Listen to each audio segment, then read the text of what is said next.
মুদিকের মনটাও তো এমন হয়ে নানছে রে। আরে সত্যকামকে ছাড়া মোরা এতদিন কখনো থাকি লাই। শুধু দিনটা গুনছি কবে আসবে, তবে এর মধ্যে চলেটো আসবে। কাল ফোনটা করেছিল, ও 3-4 দিন বাদ তোকেই আসছে। ঠিক আছে। আর আপনাদের বাড়িতে মিঠাই বলে কি কেউ আছে?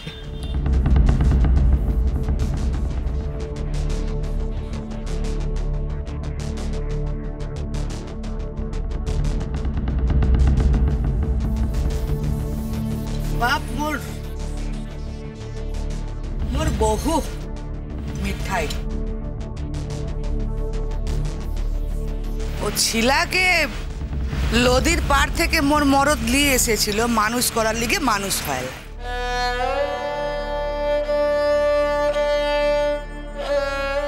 উহাকে বিহা করে রাখতে পারে। এমন মন্দ পথে হাঁটা শুরু করলো কি মোরা সকলে উহার সঙ্গে কোনো সম্পর্ক রাখিলা,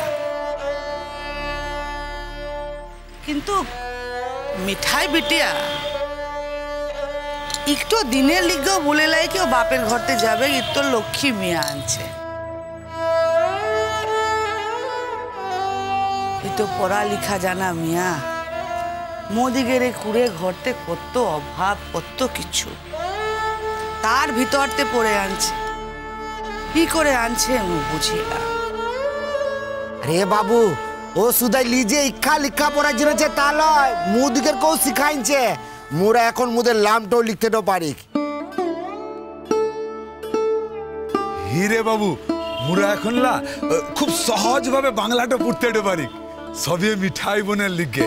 এই মিঠাই বোনলা মুদের লিগে একটা স্কুলটা খুলেছে রে। মিঠাই বোন মুদের খুব ভালোটো আছে। মুরা যখন এখানটাতে আসি ওদের খুব যত্নটা করে। কিন্তু বাবু, ওই স্কুলটাতে ওই চেয়ারটাতে গিয়ে যখন মিঠাই বোন বসেলা, তখন উনল মানুষ ওরা যদি একটু পড়াশোনা লা করে গপ্পটো করি, তখন ইমান বোকাটো দেয় বাবু, কি বলবো তোকে।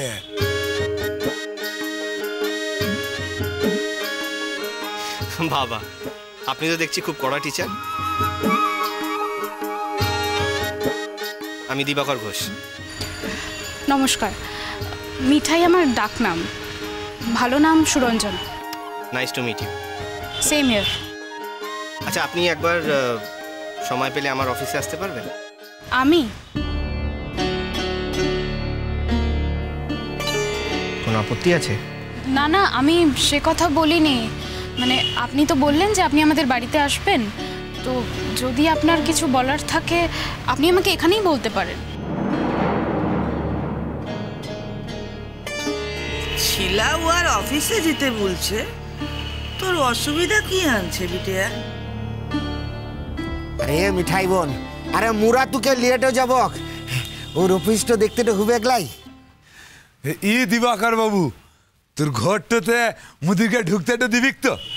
আচ্ছা, এটা আপনি কি বলছেন? আমি ঢুকতে দেব না কেন? আমি ঢুকতে না দেবার কে বলুন তো? আমি এসছি এখানে কাজ করব বলে, আপনাদের জন্য কাজ করব, পলাশবনির জন্য কাজ করব। আপনারাই তো এখানকার সব কিছু। ই ধনা, তু আর মংলু কি একাই যাবি ক্লাকি? মু বলছিল মু আর ফুলমনি কিন্তু সঙ্গতেই যাব। হি ও মিঠাই বহু দিদি গেলে মুরাও যাব সঙ্গতে। বাবা যাবি যাবি সে তো বলছে, এসে লিখে যাবে তো। হ্যাঁ, কিন্তু আমি কেন যাব? মানে কারণটা না জেনে আমি কোথাও যেতে পারবো না। বাহা আপনার সম্পর্কে যা যা বলেছিল আমি দেখছি অক্ষরে অক্ষরে সবকিছু মিলে যাচ্ছে। কি বলেছে বাহা? এটাই যে আপনি খুব সোজা মানুষ, আপনি সবকিছু প্রশ্ন করে যাচাই করে নেন। সেটা কি অন্যায়? না না, অন্যায় কেন হতে যাবে? একদমই অন্যায় না, আমি সে কথা বলিনি। আমি শুধু এটুকু বলতে চাইছি যে আপনার সম্পর্কে তো আমার একটা ধারণা ছিল, তাই আপনার কথা শুনে আমি একটু অবাক হইনি।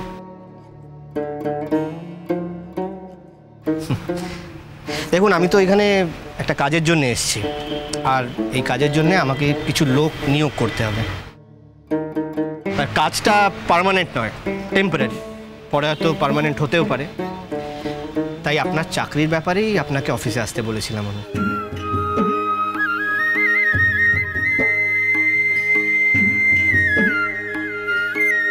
চাকরি হবে আমার? হ্যাঁ, ইন্টারভিউয়ের পরে, আর সেই জন্যই অফিসে আসতে বলেছিলাম। ও সরি, প্লিজ কিছু মনে করবেন না, আমি বুঝতে পারিনি। না না, ঠিক আছে, একদম ঠিক আছে।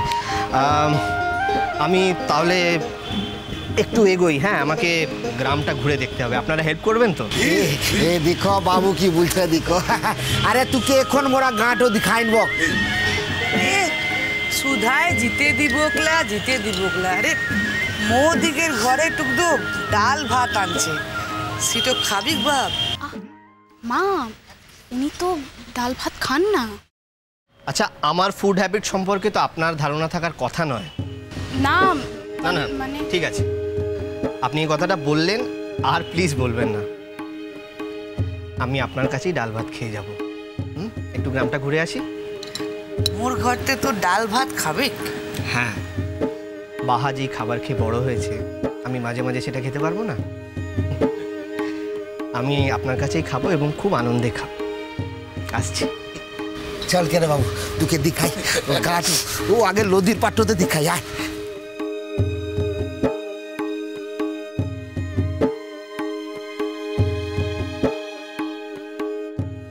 এমন অপূর্ব মানুষ তো আগে কখনো দেখিনি।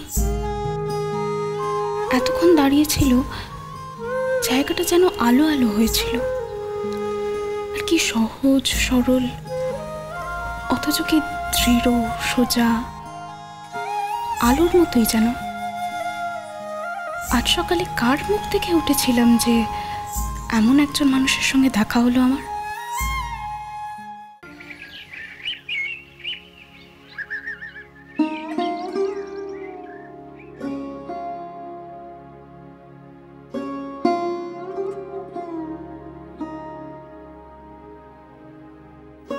आय क्यों ना दीदी मुनिम्बा, मैं जानता हूँ जो तू आस्पिक।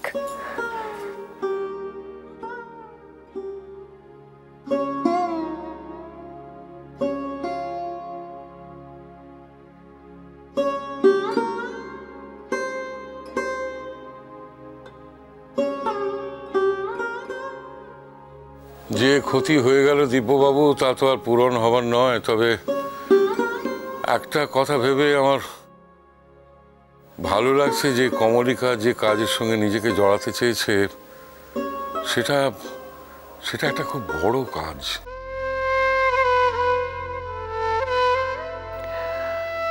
আমি তো ওদের বলেছি হসপিটালটা যত তাড়াতাড়ি সম্ভব গড়ে তুলতে হবে,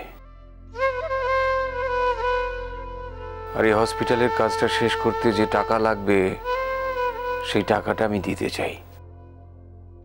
ইনফ্যাক্ট আমি আর চেক সঙ্গে করেই এনেছি। মনের স্মরণ সভায় বাবা হিসেবে এটা আমার অঙ্গীকার।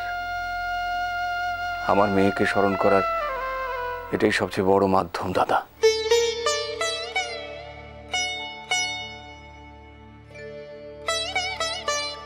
এমন আচমকা ঘটনাটা ঘটে গেল, কি বলবো আপনাকে, আমরা আমরা আমরা সবাই হতবাক হয়ে গেছি।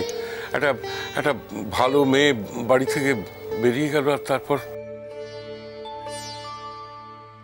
একটা বার যদি জানতাম, হয়তো আমি জানতে পারলে আরো কিছুটা দিন বাঁচিয়ে রাখতে পারতাম। হয়তো এটা আমার শুধু মনে হওয়া, এই মনে হওয়ার কোনো বাস্তব ভিত্তি নেই। তবু বাবা তো আক্ষেপটা কিছুতেই যাচ্ছে না। আমরা অনেক আপনার মেয়েকে বলেছিলাম জানেন তো, কিছুতেই আপনাকে জানাতে চাইনি। আমরাও ওর ইচ্ছের বিরুদ্ধে গিয়ে আপনাকে জানাতে পারিনি। জানি আপনাদের কোনো দোষও আমি দিচ্ছি না, যা দোষ তা আমার।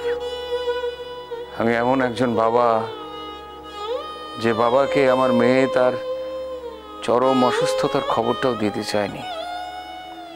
সে অপরাধ আর কারণ নয়, আমি জানানোর যোগ্য ছিলাম না বলেই আমার মেয়ে আমাকে জানাতে চায়নি। মিষ্টি কুটু মিষ্টি কুটু মিষ্টি কুটু।